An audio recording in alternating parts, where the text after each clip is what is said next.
Ah, di pertemuan 6 ini sebenarnya pembahasannya nanti judulnya itu adalah tentang istilah kolom gaya koran. Jadi dalam pembuatan dokumen Word itu ada tool yang nanti bisa kita manfaatkan untuk membuat ketikan yang mana ketikan itu bisa kita bagi dalam satu halaman itu beberapa kolom. Ya, beberapa kolom. Saya akan cari artikel ya, misalkan saya buka website Wikipedia misalkan, saya cari artikel dulu sebentar. Kemudian saya paste di sini. Artikelnya saya paste di sini. Nih, saya punya artikel seperti ini. Misalkan saya copy dulu ya. Dan saya paste di bawah sini. Paste. Nah, saya punya artikel seperti ini. Judul artikelnya di sini adalah tentang Wikipedia sendiri gitu ya. Ini judulnya tentang Wikipedia. Judul ini. Wikipedia. Kalau kita ngetik standar kan seperti ini ya. Paling bisa kita lakukan apa? Setting rata kiri, rata tengah, rata kanan. Seperti ini. Justify. Justify itu rata kanan kiri. Nah, dengan tool yang akan saya contohkan ini, nanti dalam satu dokumen, dalam satu lembar ini, maka saya bisa membagi menjadi 2 kolom, 3 kolom. Makanya disebut dengan kolom gaya koran. Jadi kalau kalian baca koran itu kan dalam satu lembar itu kan ada kolom-kolom. Seperti itu. Caranya, misalkan kalian sudah punya ketikan seperti ini ya. Karena ada versi yang desain kolom dulu baru ngetik. Dan ada versi yang ngetik dulu baru membagi menjadi beberapa kolom. Kalau misalkan Anda sudah punya ketikan, setelah ada ketikan baru kalian jadikan kolom-kolom, berarti ketikannya harus kalian seleksi dulu atau disorot dulu. Kemudian Anda cari menunya. Ada di page layout menunya. Ada kolom.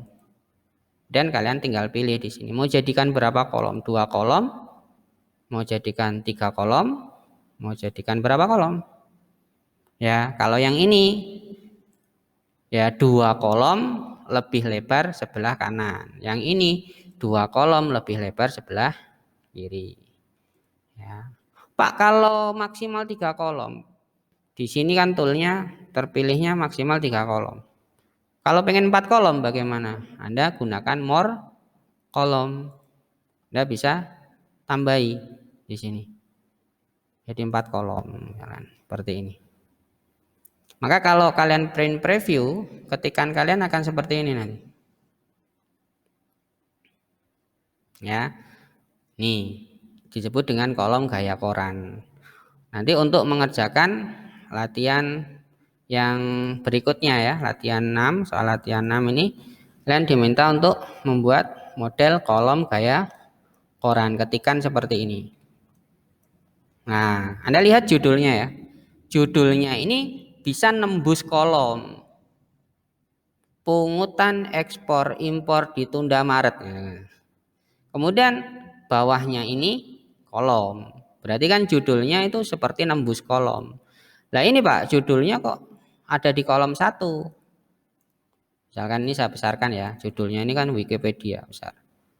Ini kok tidak bisa panjang segini gitu.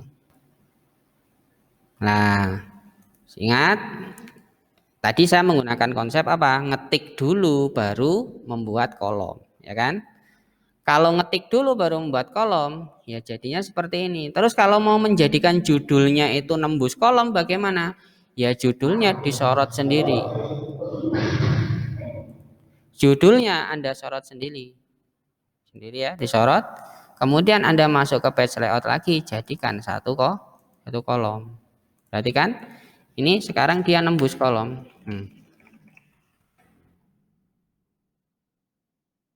Ini main sorot, main seleksi. Kalau sudah ada ketikannya, diingat-ingat.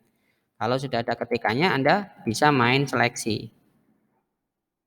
Tapi kalau belum ada ketikannya bagaimana? Kalau belum ada ketikannya, ya Anda bisa mendesain dulu. Misalkan ini belum ada ketikannya nih. Belum ada ketikannya. Kemudian saya ngetik judulnya dulu, misalkan Wikipedia Indonesia.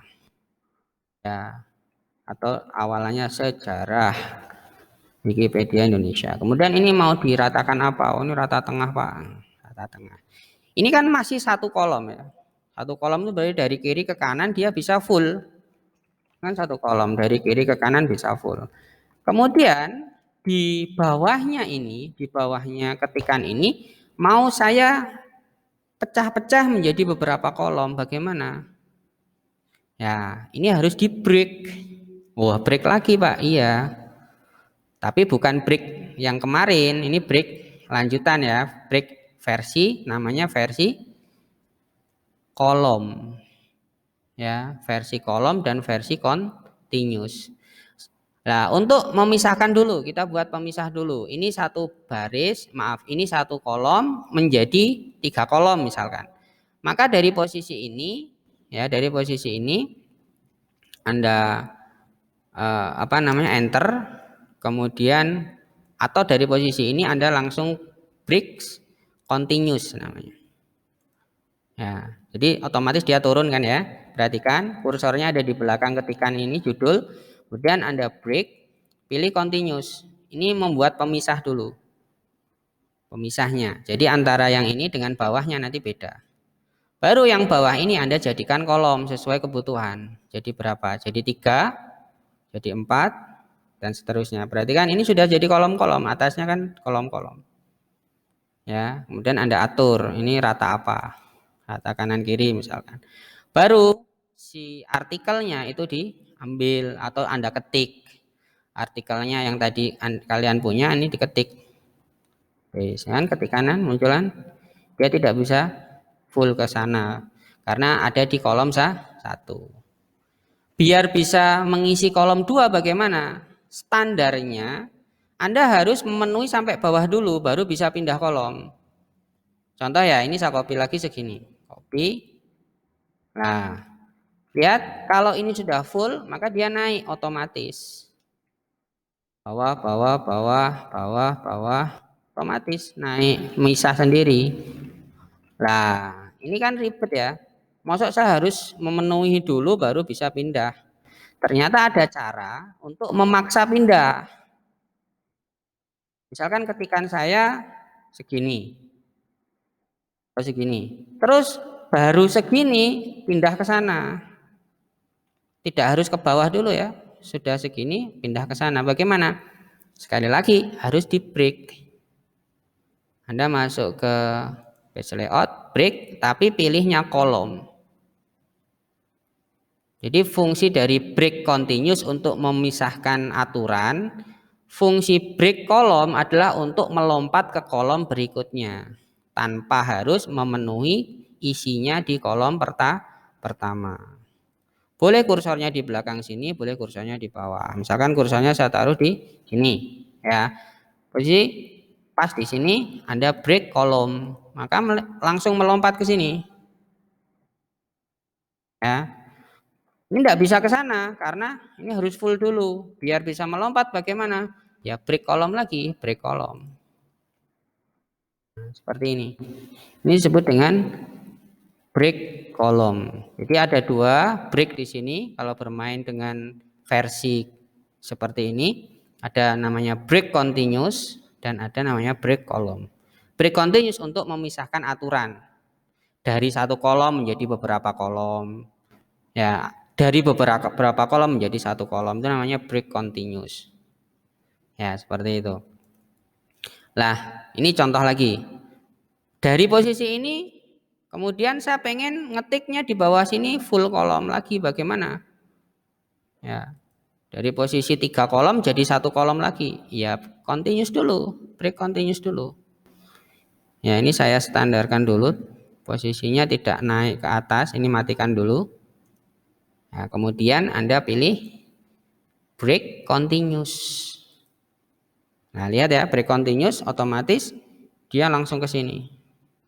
Berarti aturan di sini dengan aturan di sini dengan aturan yang di bawah itu beda, sudah beda. Sekarang saya ngetik di sini misalkan, saya ngetik di sini. Nah, kok nggak bisa nembus Pak? Kok masih di kolom 1? Iya, karena saya menggunakan di sini apa? Kolomnya masih di 3. Tapi kan aturannya sudah beda nih. Berarti kalau saya kembalikan ke 1 kolom, tidak masalah kan? Nah, maka saya bisa mendapatkan ketikan, misalkan saya ngetik lagi seperti ini, jadikan 1 kolom, itu tidak mempengaruhi aturan yang atasnya, ya kan? Lihat, ketikan saya berarti 1 kolom, 3 kolom, 1 kolom. Saya bisa membuat konsep-konsep seperti itu sekarang. Ya, dengan mengerti apa? Mengerti break. Ya, kolom gaya koran. Kemudian di kolom gaya koran sendiri itu Anda juga diberikan kewenangan untuk mengatur jarak antar kolom. Caranya gimana? Sorot kolomnya, ini di tengah-tengah bisa di double klik. Tengah-tengah ruler antar kolom ini bisa di double klik. Nah, ini namanya jarak antar kolom. Ini lebarnya, ini jaraknya. Misalkan kolom 1 dan kolom 2 berarti ini kan. Ini saya turunkan. Misalkan 1 cm. Kemudian saya oke, lihat. Ini berarti dia mendekat, ya kan? Mendekat. Kurangi lagi misalkan. Kurangi setengah senti. Ini kan mendekat, semakin mendekat. Tapi bisa nggak Pak? Kalau saya itu ngerjakannya gini, ditarik gini. Bisa. Ini menjauhkan, ini mendekatkan. Menjauhkan, mendekatkan. Dan dia berlaku untuk semua kolom, lihat. Pertanyaan berikutnya, bisa nggak kalau yang ini yang saya rubah, yang berubah bagian sini saja, yang lain tidak usah berubah? Bisa. Jawabannya adalah Anda harus matikan ini, equal column width. Ya, ini menjadikan semua jaraknya sama, ini matikan. Pada saat dimatikan, misalkan ini saya geser, yang nanti berubah yang sini saja. Ya, yang lainnya tidak akan ikut berubah. Lah, ini kok nggak mau Pak? Nah, karena proporsi, kalau jawaban berikutnya ini saya geser kok yang lain seperti ngunci ya. Ini proporsi. Jadi dia akan menciptakan proporsi ya. Proporsi itu maksudnya dari 3 bagian ini, kalau saya kecilkan 1, misalkan saya pengen ini mengecil kan, karena saya geser ke sini. Nanti ketikan ini, tuh ketikan yang di sini otomatis kan menggeser ke sana. Otomatis ini juga akan menggeser ke sini. Padahal di posisi ini tadi sudah kita potong. Aturannya ke sini kan berbeda ya, sudah berbeda. Maka posisi ketikan ini sudah tidak bisa bergerak lagi, maksudnya tidak bisa bergeser-geser lagi. Makanya kalau pengen membuat aturan ini bekerja, ini saya kecilkan, yang lain bisa meluas atau apa, maka Anda harus melakukan proses pembuatan kolom ini jangan diputus dulu. Jangan dibuat beda-beda dulu, ya. Jadi biarkan ini masih tetap aslinya tadi. Jadi ketikan ini bisa bergeser. Misalkan ini saya kecilkan, ketikannya naik ke sana, ini naik ke sana, berarti ini memanjang ke bawah kan, masih bisa gitu maksudnya. Ya. Kalau kondisinya sudah dikunci seperti ini ke sini sudah beda, itu tidak bisa bergerak dia. Ya. Kalau ini saya nyalakan Pak, kemudian saya geser-geser. Nah, pada saat saya menggunakan otomatisasi, Anda lihat, ini kan bergeraknya bareng-bareng. Kalau saya jauhkan ketikannya kan semakin memanjang. Memanjang itu berarti dia kan apa? Memindahkan sebagian ketikan-ketikan itu ke bawahnya. Ya. Jadi posisinya kan berubah. Sedangkan yang ini saya pengen manual. Manual ini berarti aturan saya sendiri. Ya, ini saya geser ke sini sudah nggak iso. Ingat ya, cara manual itu berarti kendalinya ada di saya. belum tentu Word-nya itu mengikuti kendali saya. Tapi kalau menggunakan otomatisasi, berarti kan ada campur tangan wizard di sana, wizard dari Word, maka dia bisa muncul.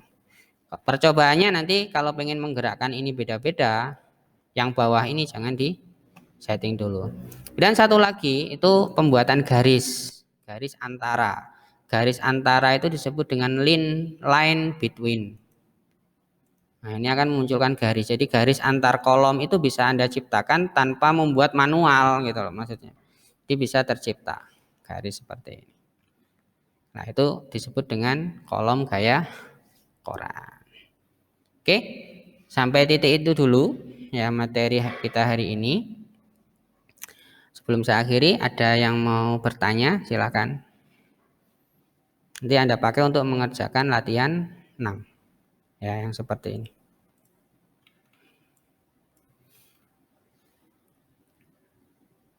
Ada pertanyaan? Untuk yang ini apa Pak? Ini tabel ya. Insert tabel. Ya, kalau belum bisa ngerjakan ya wis ketik dulu aja, ngetik dulu sama membuat kolom gaya korannya. Ini enggak usah dikerjakan dulu. Besok hari Selasa saya jelaskan. Ada yang mau bertanya sebelum saya akhiri? Silakan. Enggak ada? Sudah lebih 15 menit. Oke, kalau enggak ada, kelasnya saya akhiri. Ya, setelah ini yang mau langsung mencoba silakan. Kalau ada kesulitan jangan ragu-ragu, sekali lagi komunikasikan dengan kami. Bisa saya, bisa ke Mas Yoga ya.